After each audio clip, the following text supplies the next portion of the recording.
power source for your wheel is located on the right hand side of your wheel, on the back side. Get that orange light glowing. Right now it's set up for a right-handed thrower. This switch here goes to neutral and then up for a left-handed thrower.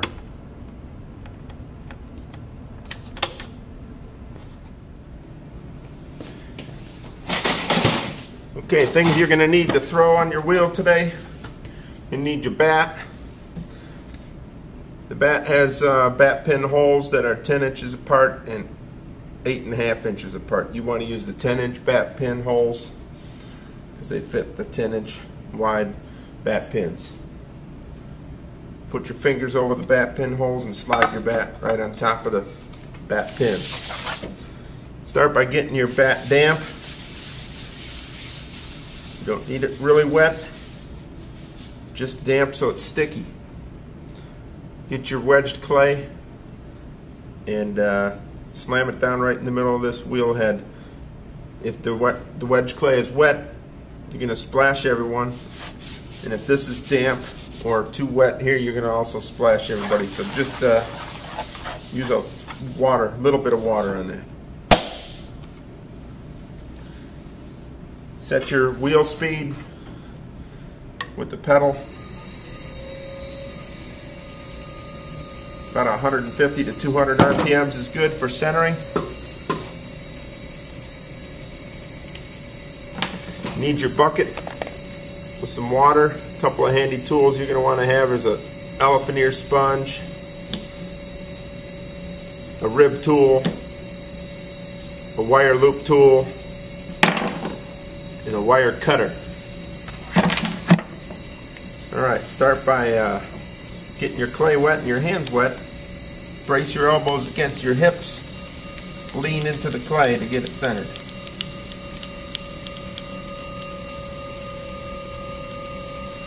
When your clay dries out a little bit, get a little more water on it. Keep it lubricated.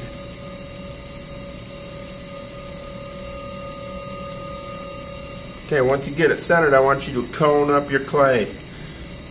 Get those particles, the grog and the sand in the clay body to all line up in a nice pattern for you so you can have success with your throwing. So cone it up into a cone shape and smash it back down several times.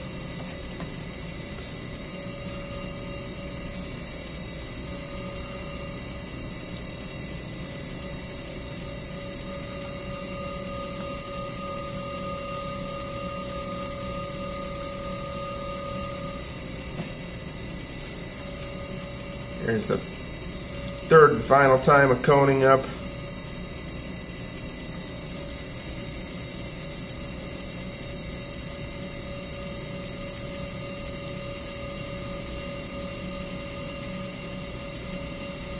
To smash down, I'm using a method similar to your centering method, just using one hand on the side like I was centering and the other hand pushes down on the top.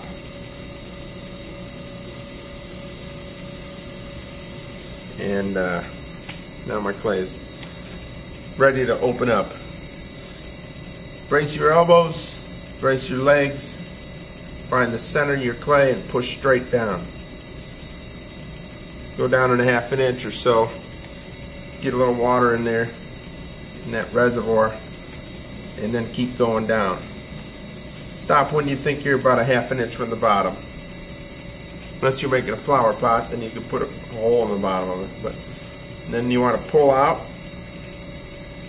I like to use two hands here so I can control this a little better. So you can minimize the wobble. I'm pulling towards me with my index finger on my right hand. My left hand is behind it, giving a little extra push.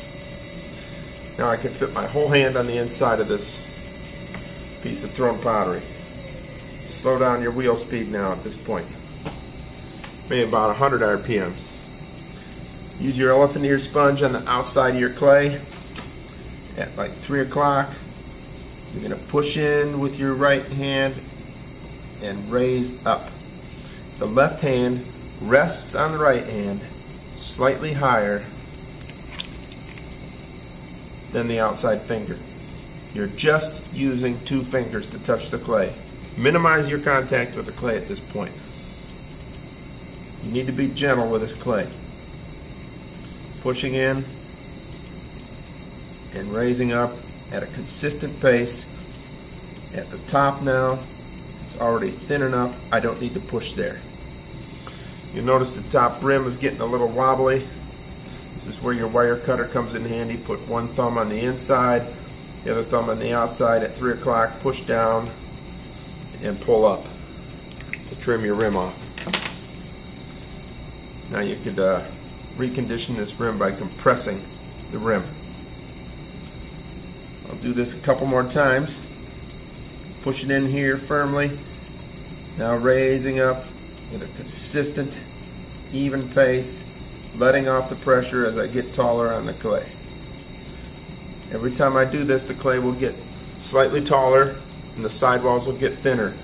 And I'm going to do this until I get an even thickness sidewall of a 1/2 inch from top to bottom.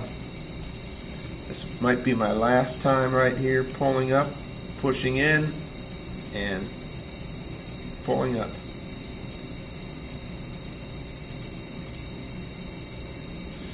Your first task is to make a 3-inch cylinder. It's about half the size of the one you see right here. Then you're going to make a 6-inch cylinder, which is about what you see here. Now I'm trimming off the excess on the bottom with my wire loop tool. Some students like to see a smooth pot on the outside. That's where your rib tool could come in handy. Take a rib tool, push into it to smooth out your clay. Support the inside when you push in with the rib tool. Final thing to do here, if you're going to keep this pot, is to compress the rim again, clean up that rim. Every shape you make on the wheel starts with a cylinder, and then you could modify from there. Now we'll cut this open, cut it in half, and check the overall construction.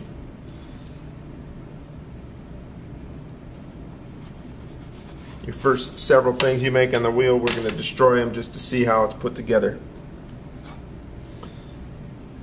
And you can see on this one, we've got what we wanted. We've got the even thickness going all the way up.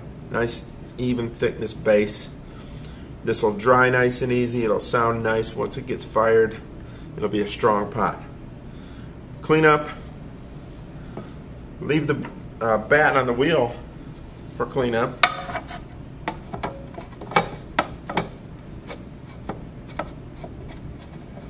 It's easiest to clean it when it's spinning. So use that advantage to your for cleaning up. Oops, I'm using the wrong holes. There we go.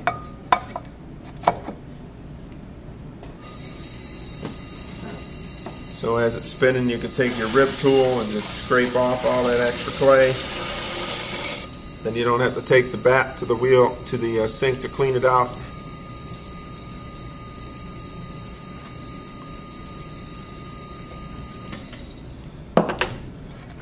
This is clean. Take your splash pan apart, take it to the sink to clean and rinse. Make sure it goes back together just like this, pulling this thin lip all the way towards you. The wide lip piece fits right over the top, and then slide it forward.